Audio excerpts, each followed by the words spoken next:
and welcome back to my channel. If you're new here, my name is Gabby. Thank you so much for stopping by. And in today's video, I will be telling you about my reading plans for the month of February.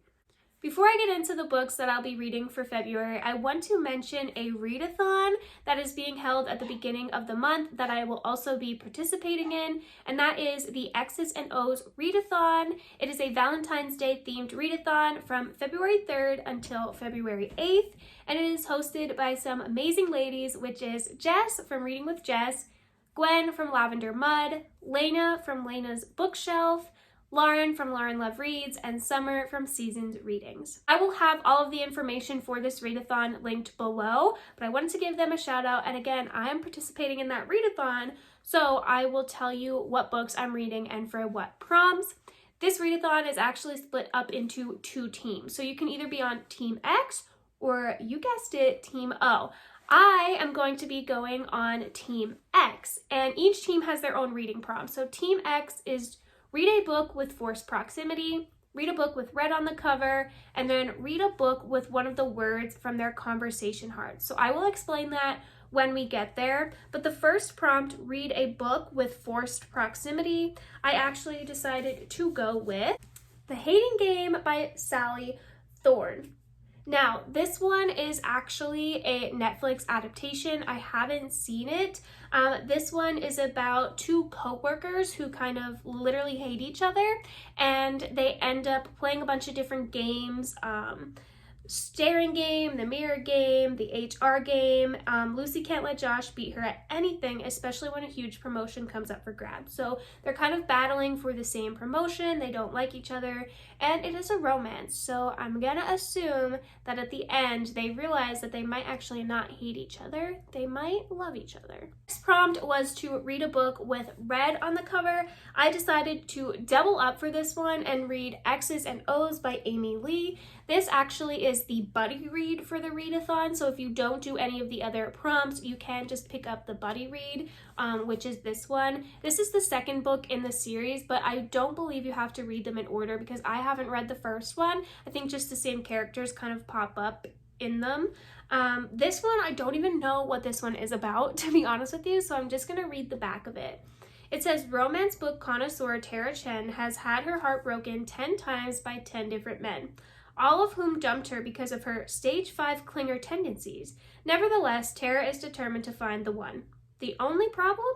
Classic meet-cutes are dead, thanks to modern dating apps, so Tara decides to revisit her exes in hopes of securing her very own trope-worthy second chance romance. Boston firefighter Trevor Metcalf will be the first to rush into a burning building, but the last to rush into a relationship. Love just isn't his thing. When his new roommate, Tara, enlists him to help her reconnect with her exes, he reluctantly agrees. But Tara's journey is leading him to discover his own new chapter. The more time they spend together, the more Tara realizes Trevor seems to be the only one who appreciates her authentic, dramatic self. To claim their happily ever after, can Tara and Trevor read between the lines of their growing connection? This one I think sounds super cute. So it kind of sounds like friends to lovers because they are roommates and he's helping her. So I'm assuming they're friends and not just roommates, but I think this one is going to be super cute. Also, Christina Lauren blurbed it. So I think I'm going to love it. Now, the next prompt and the third prompt was to read a book with one of the words from the conversation hearts. So have you ever seen those candies that come around Valentine's Day? They literally taste like chalk, but they have different words on them, like love you or stuff like that. They came up with conversation hearts for both teams. So Team X's are swipe left, bite me, no, go away, and can you not. So you just have to pick one word. It can literally just be, like if it was go away, the title could have the word go in it, but you just needed to have one of those words in the title somewhere. So I decided to pick up The No Show by Beth O'Leary using the word no. This one is about 3 girls who are all stood up on the biggest day of the year for dating, which is Valentine's Day. They all get stood up on their date, and turns out they were actually all supposed to be meeting the same man. They end up all forgiving him and creating relationships with him, but are they all gonna end up getting heartbroken if they're all falling for him? And they're starting to question, like, where was he on the night of Valentine's Day? Like, why did he show me up in the first place? And I'm just really curious to see how this one is going to pan out with 3 different girls going after the same male character. Sounds really interesting, but that is what I'm going to be reading for that prompt. Okay, the rest of the books aren't for any reading challenge or readathon. These are just the books that I want to pick up in February. February is a romance month for me. I don't normally read a ton of romance. I mean, I just kind of did around the holiday, but now that it's like Valentine's Day, this is like one month that I'm gonna kind of dedicate to romance, and then we're going right back to the mysteries and thrillers. But the one that I am really excited about is When in Rome by Sarah Adams. I have just talked about this book in my recent book haul, but I read the cheat sheet by this author and I loved it. Her banter and her writing style is so easy to get through and so funny, and she is known normally for writing clean romance. So this one is about our main character. I believe her name is Ray. So she is Amelia. She is known as Ray, and she's like a celebrity kind of, and she ends up, her car breaks down in front of this guy's house, and he says, like, you can come in, you can stay here until your car is fixed. He's not really about the celebrity life. He's too busy taking care of the bakery or restaurant that his grandmother left him. And despite his better judgment, he lets her, stay in the guest room. He's like, I really don't want to get to know this girl. She's probably like every other celebrity. I don't need it. I don't need this glamorous life. But he starts to realize as she's staying there that she isn't like everybody else. And I'm pretty sure he starts to get feelings for her, and I'm gonna assume Amelia gets them back. So I'm really excited about this one. I also really like that it says it's When in Rome. So you would think like When in Rome and Italy and a lot of like romantic things happening. They're in Rome, Kentucky. So I think this one's just going to be really cute. Like I said, Sarah Adams has a really interesting writing style, and it's a short book. It's not super long. I think it's probably around like 300 pages, a little less. The next one I have is All Your Perfects by Colleen Hoover. I was sent this one by my friend Gwen. She actually said in the note that this was one of her favorite books of all time, so that makes me even more excited to pick this one up. I'm not even really sure what this one is about. I've been trying to read slowly all of Colleen Hoover's work. She's like hit or miss author for me. I really loved Verity. I enjoyed It Ends With Us, but I didn't really enjoy It Starts With Us. I wasn't a big fan of, it wasn't Ugly Love. See, I don't even remember the title of it. Reminders of Him, maybe? I don't know. But this one, I feel like could be a hit for me, like a 4 or 5 star. It says then. So it says then and now. So I'm assuming it's a dual timeline. The last thing Quinn expected was to meet the love of her life just outside her fiancé's front door. A year after leaving behind their cheating partners, Quinn and Graham are in a perfect relationship that seems designed by fate. Now, 7 years later, their perfect love is threatened by their imperfect marriage. The memories, mistakes, and dreams that they have built up over the years are tearing them apart. The one thing that could save them might also be the very thing that pushes their marriage past the point of no return.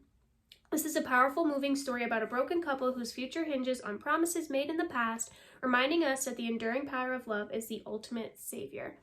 A lot of her books have a ton of trigger warnings, so I haven't really even looked up yet if there's any for this book, but I have heard a ton of people get really emotional from this book. I like a dual timeline. I think her characters are always very relatable in some sense, and I am super excited to get to this one.